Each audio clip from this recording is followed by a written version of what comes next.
Number 6, the board may discuss possible revisions to this voter registration regulation and vote to proceed with promulgating revisions to the regulations in accordance with the rulemaking requirements of the Administrative Procedures Act. Mr. Chair, I'd like to hear from council on what's, we have this rather massive regulatory thing in front of us. Yes, thank you, and thank you, Mr. Chair. Before you at number 6 is a set of proposed revisions that's being presented to you for consideration and for, with your vote, for public comment over the next 30-plus days. It may be helpful to the board as well as the public just to note some of these color codes that are in this document. As our staff is aware, there has been a reformatting of all of our regulations that's taking place. And what's before you in this format is that is the new format that's being required in the state for all regulations. When you see the color red, that references, and I'm looking here, the underlining, and there obviously it's red here, is the new language. And I want to make sure that this version has the same colors. They're slightly different. So in the version that you see when you look at it on your computer, there's a green, and I believe that's going to be consistent with the more of the grayish color here. So if you see a green, or in this case gray double underlined, that would just indicate that the language exists in the current regulation, but it's been moved to this current position. So you'll see red, and then there's also the double strike through, which unfortunately means that because of the way this format is set up, the language has been moved, so it did still exist in the document, and then it was ultimately stricken. So not the clearest way, but that does reflect the changes. The changes were an attempt to, again, remain faithful to the requirements under the Help America Vote Act that was passed by Congress in 2002. And we tried to put language in here that would conform as closely as possible with both the requirements as well as the intent of that act. So if you look, for example, on page 3, that's the first substantive change, but that is above what's referred to as 1.5. There's a new subsection B. That just conforms to some of the language that you see under Chapter 9.1 of Title 17. So there's really nothing very new there, but it is a little bit more specific. Specifically, if I can just interrupt there. Sure. That legislation was passed after these regulations were adopted. So since this regulation was adopted, the language about pre-registration prior to 18 was added to the general laws. Is that? I would have to check on the year. Yeah. I thought it was around 2010. Okay. Yeah, I could check on that. The next page, you'll see page 4.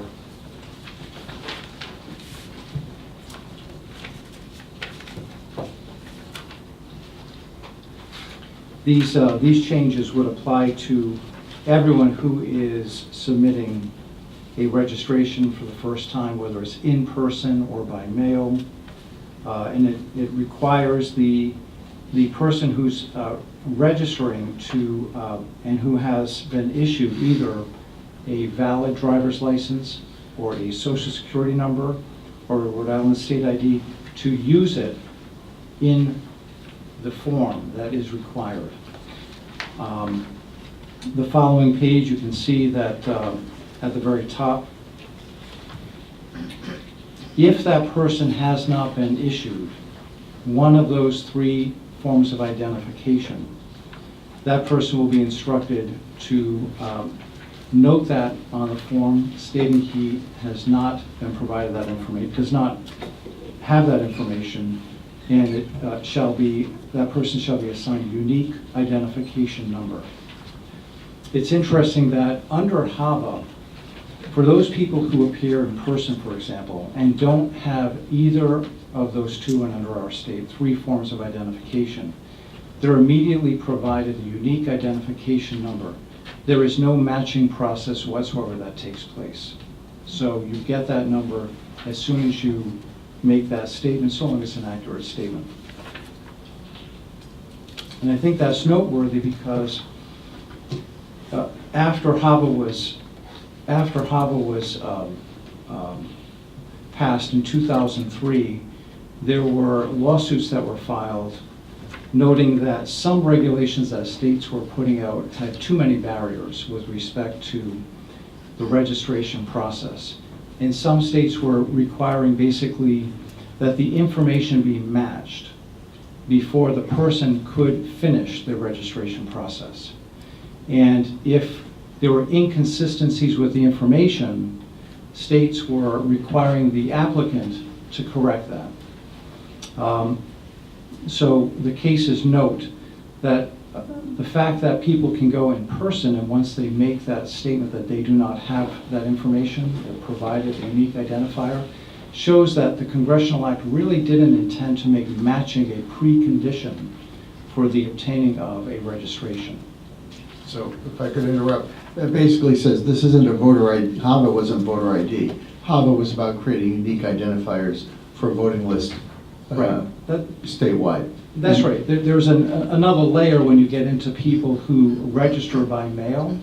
So they do have to provide some form of what we describe as HAVA identification, one of the documents that are referenced in this regulation, with their application or up to the time that they cast their ballot to satisfy that requirement. Right. But if they do provide one of the 3 forms of identification, the state ID, the driver's license, or the last 4 of the social, and that is matched up, so in that case there is a matching, they don't have to provide any further identification whatsoever. And my understanding is that the 2003 regulation that we adopted was probably closer to the ones that those courts rejected. That's right. There was some language in the 2003 version that would have required basically, without matching, there will be no completion of the registration process.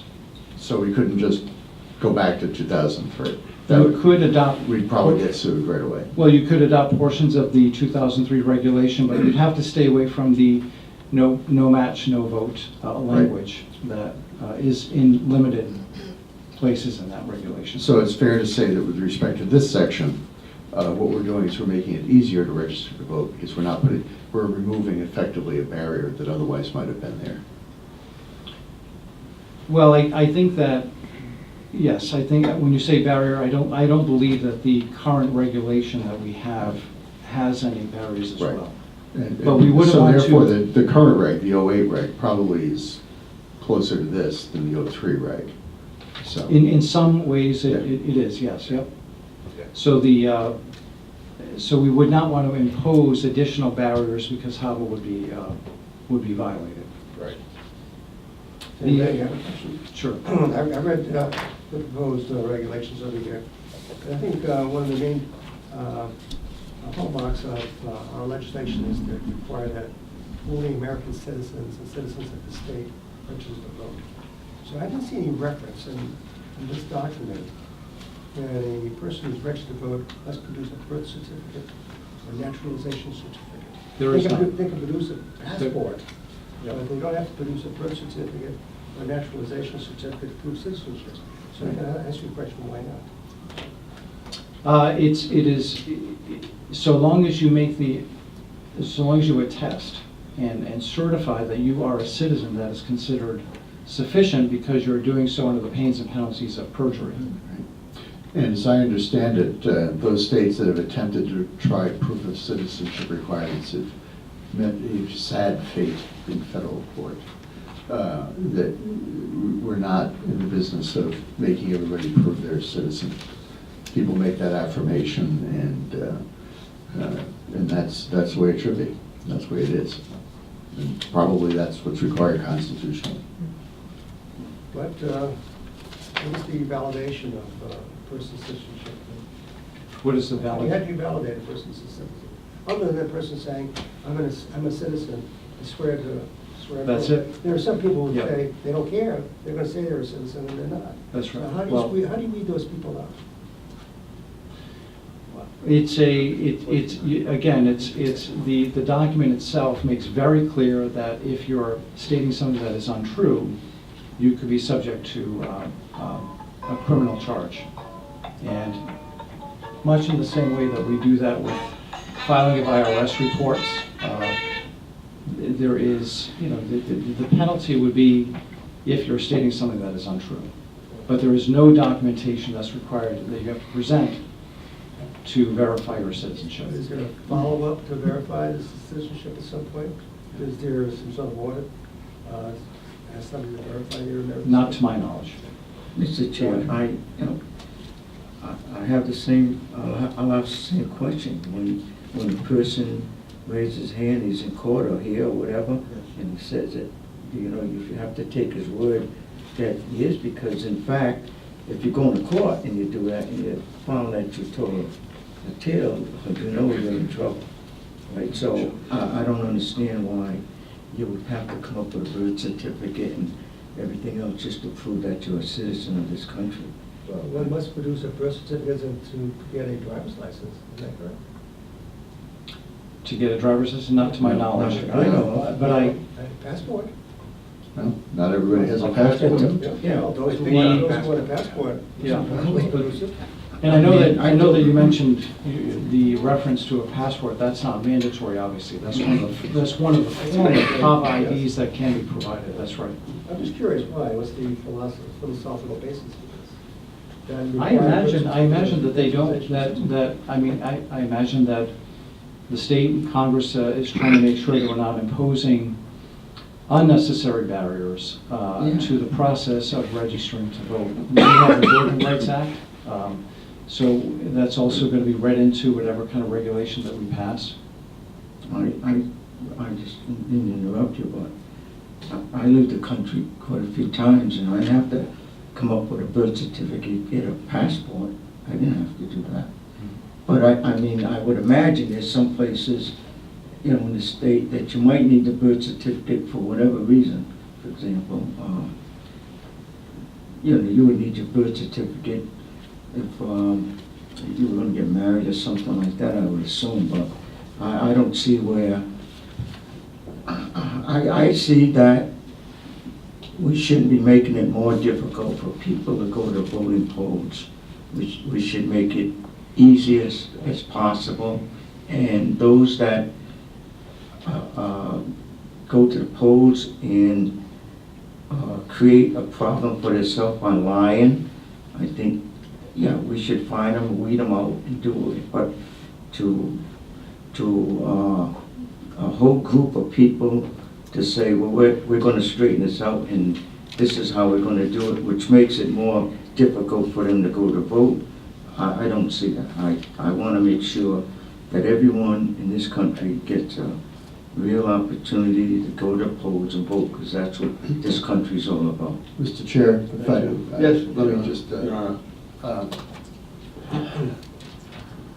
voting is a fundamental right. It's protected constitutionally, and any interference with the right to vote has to be justified by sufficient reason to accept that limitation under the Constitution. And we have never required proof of citizenship in order to register to vote, until a few states fairly recently have done it, particularly places like Arizona and Kansas, where there's strong evidence that actually results in voter suppression, because a large number of people don't have easy access to documents that we in our normal lives might think are very simple to obtain. Becomes very difficult for other people. And the biggest flaw with the argument that we should have proof of citizenship is that there's no evidence that there's a problem. There's no evidence. There are anecdotal cases of a few instances, but you don't see. We review and investigate every case we investigate things that come to our attention. Local police When they're notified of a problem, they investigate it, and the state police, municipal police departments reviewed all the allegations in 2016, didn't find a single case of voter fraud. And so you have to ask yourself, are non-citizens registering in such numbers as to make this a problem that justifies infringement upon the ease at which people have access to the electoral process? And the answer is, there's no evidence to support that there's widespread or significant or anything more than anecdotal cases of individuals who are not citizens voting. If a person's not a citizen, it's more likely that they will not obtain needed medical care. And as you know, I work on some medical agencies. And out of fear of what can happen if they're not a citizen, and they're not, and they don't have legal papers. So they don't get medical care. They don't report domestic violence. They don't report crimes against them out of fear. The thought that somebody who refuses to report a crime might then want to cast a single vote in an election doesn't make any sense to me. There just isn't a problem. There's no problem here. And the courts have been pretty consistent of saying, if you don't have a problem, you can't impose that kind of solution. And that's a draconian solution in terms of people registering, because not everybody has their birth certificate in a safe deposit box where they have their bank accounts. Not everybody has quick access to that, and in fact, it may cost money to get access to the documents to register to vote, which winds up putting a financial burden on people who are American citizens. We don't question whether anybody in this audience is an American citizen. We don't question people about their citizenship. We don't have a system of demanding papers for people or demanding that they show documentation as to who they are. Some countries have done that. Some countries do that. That's not us. And I get pretty passionate about this, but it's because I absolutely believe that there have been so many efforts over the past, in our history, so many efforts to restrict or reduce the right to vote, whether it was poll taxes or whether it was literacy tests. You know, I still remember a column that our book wall wrote in 1965. It's a satire about literacy tests in the South. And for those people who went to the South and tried to get people to register to vote and pushed hard against those restrictions, the idea of making every person prove they're a citizen before they can vote, that strikes me as going in the wrong direction. I understand where you're coming from, but I strongly disagree. Well, I'm trying to get some clarification Yeah. today about asking this person on anybody. No, I'm not. So I just want to know what their philosophical basis on this. The other question I have was, I haven't registered to vote in a while, but when you register to vote, on your registration vote, does one put down the state of birth and date of birth? The date of birth, yes, But the the origin of the birth, state of birth? not to my knowledge, no. No state, just the date. And also, Board Member Schultz, you know, there's no statutory support for seeking other documentation. I mean, there would have to be some statute that you refer to as well for the citizenship. I understand that, I just wanted to find out what your thoughts are on that. Can I ask Thank you. something? Who exactly worked on this document to put it together, and how was it prepared? Yeah, I did the initial drafts and that went to the board staff. We met several times, we had discussions. After that process, then we went to the Secretary of State staff and interacted with them as well. We've had a few in-person meetings, lengthy meetings, as well as other communications. So it went through that process. Fair to say you spent many hours on this document. Yes, I think that the language is fairly simple, but the process of discussing all of the options was fairly lengthy, yes. So and then just, if I could just briefly just finish with it. If you look at page 8, you'll see the documentation requirements regarding voter registration. So that's set forth in each of the categories, whether the person is everyone. So number 1 would generally apply to all people who are going through the voter application process. Section 2 talks to those people who are in person but do not have one of those 3 forms of identification. So as we talked about earlier, they would be checking that box indicating that they do not have that information, and then would be provided a unique identification number. It is different for mail and third party. If you look at the Congressional Act, if you look at the history of that act, you can see that there was concern among some in Congress about fraud. So Congress wasn't concerned about the issue of fraud with the in-person registrant. It was to address the person who does so, who's not before the official. So it addresses the mail-in. In that case, if you do not have this information, one of those 2 forms, there are these other forms of identification that you need to provide before the application process is essentially completed. And those are all listed on the pages that follow. Page 10, what I tried to do here, first of all, at the very top of page 10, you can also see that this is one of the documents, the HAVA ID documents should be provided, either with the application, at the polling place if you're voting in person, enclosed in the envelope if you're doing so by mail, or at the Board of Canvassers at any time up to before the close of the polls. So that again, that deals with mail-in, third-party registrants who didn't have one of the 3 key forms of identification.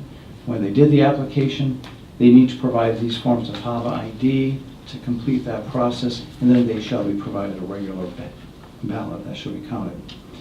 Under D, this just tries to break down into 2 categories. When an application is essentially rejected versus when it's considered incomplete, in transition, defective because additional information is needed. So I tried to break it down into those 2.